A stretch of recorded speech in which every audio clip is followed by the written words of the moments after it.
بزوتنەوەی پەیوەندی ئیسلامی لە بازنەی هەڵەبجە کاندیدەکانی بۆ پەرلەمانی کوردستان کشاندەوە و پشتیوانی بۆ لیستی کۆمەڵی دادگەری ڕاگەیاند.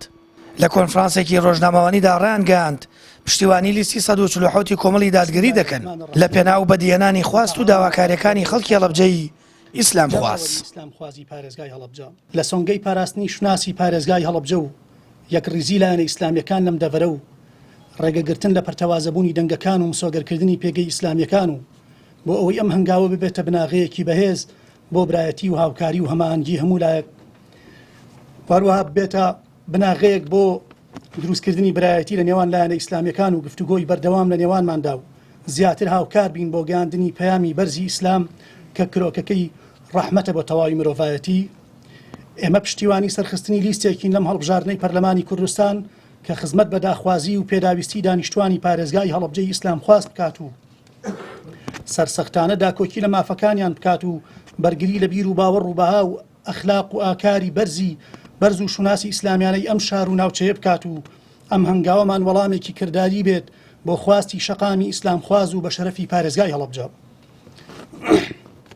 ئێمە هەردوو مەڵبەندی هەڵەبجە و هەورامانی بزوتنەوەی پەیوەندی ئیسلامی کوردستان پاش ڕاگۆڕینەوە لەگەڵ برایانمان لە مەڵبەندی کۆمەڵی دادگەری کوردستان لە هەڵەبجە بڕیارماندا بە کشانەوەی کاندیدە سەربەرزەکانمان و سەرخستنی لیستی کۆمەڵی دادگەری بە ژمارە 147 و کاندیدەکانیان لە بازنەی هەڵەبجە و پێکەوە هەردوو لامان داوا لە ئەندامان و لایەنگران و دۆست و جەماوەری خۆشەویستمان دەکەین کە دەنگ بدەن بە لیستی کۆمەڵی دادگەری کوردستان ژمارە 147 و کاندیدەکانی لە بازنەی هەڵەبجە. والسلام عليكم ورحمة الله وبركاته. هەرسێ مەڵبەندی بەزوتنەوەی پەیوەندی ئیسلامی لە هەورامان لە هەڵەبجە مەڵبەندی هەڵەبجەی کۆمەڵی دادگەری. کۆمەڵی دادگەری ئەو وەنگاوەی بزوتنەوەی پەیوەندی ئیسلامی بەرز دەنرخێنێت و ئەندامێکی ئەنجومەنی باڵای کۆمەڵ دەڵێت هیواخوازن برایەتی زیاتر بکەوێتە نێوان لایەنە ئیسلامیەکان و ئەرکی مسلمانانیان جێبەجێ بکەن. لەم دەڤەرە لەم سنووری ئەم بازنەی پارێزگای هەڵەبجە کە ئیسلامیەکان بتوانن زۆرترین کۆ ببنەوە لەسەر لیستێک و لەسەر چەند کاندیدێک بۆی کواکو شوناسی ئیسلامی ئەم سنوورە و ئەم ناوچەیە کە هەر ئیسلامی بوو بە ئیسلامەتیش بمێنێتەوە، ئەم هەنگاوێکی جاکە بۆ وەڵامدانەوەی ئەو داخوازیە و پێش هەمووشی ئەمە تەکلیفێکی خوایە، تەکلیفێکی قورئانیە. دیارە لە ڕوانگەی ئەو